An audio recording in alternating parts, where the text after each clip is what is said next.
It was a ship of death.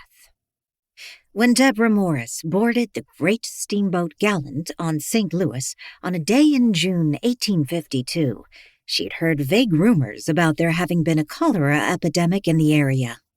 But she had no idea that it was still stubbornly continuing. The big side-wheeler, with its heavy contingent of passengers and its below decks loaded with cargo, had barely moved out onto the broad Mississippi before there was a first death among the passengers.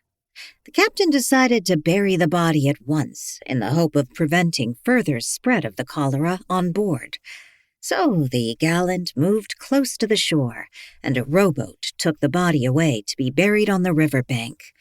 There was little ceremony about it, and the passengers watching the macabre business from the deck of the boat were filled with an ominous sense of the presence of death aboard.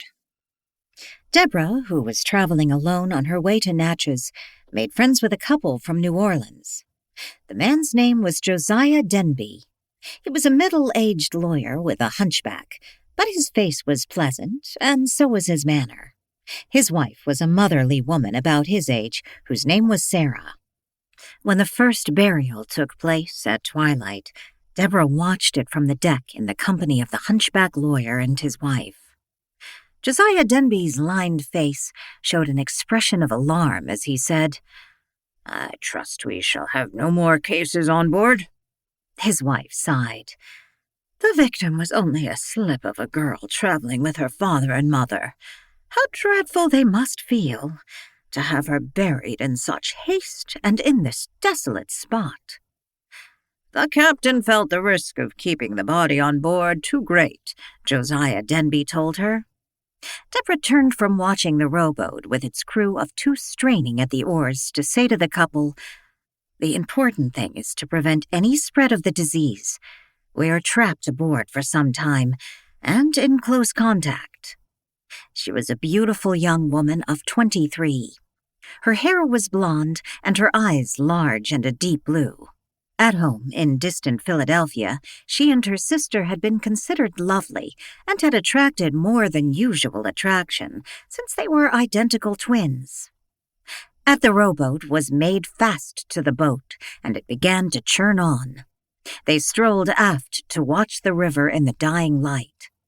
Many of those on deck had gone inside to listen to the orchestra, which was playing lively dance music in the big ballroom.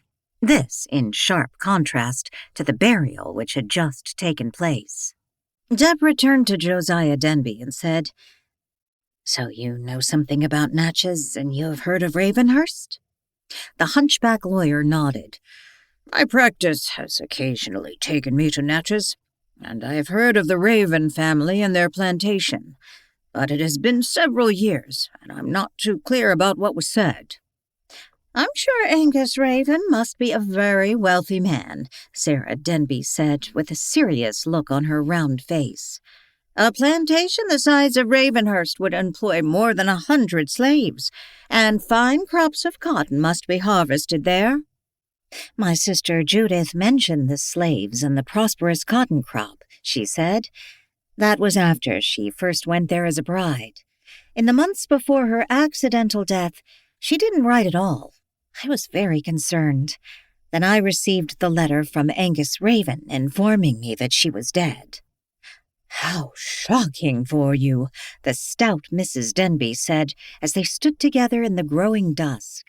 Overhead a nightbird went by with a mournful cry. "It was," she agreed, "and my only other close relative, my Aunt Rachel, was ill at the time. She died soon after we received the letter. I think the tragic news hastened her end." "It well could have," Denby agreed. "Then you received a second letter?" his wife asked. "Yes," she said.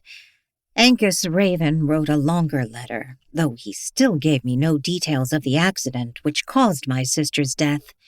He merely said Simeon, her husband, was alive, but not well, and he strongly urged me to visit the plantation and take care of Judith's things and meet the family."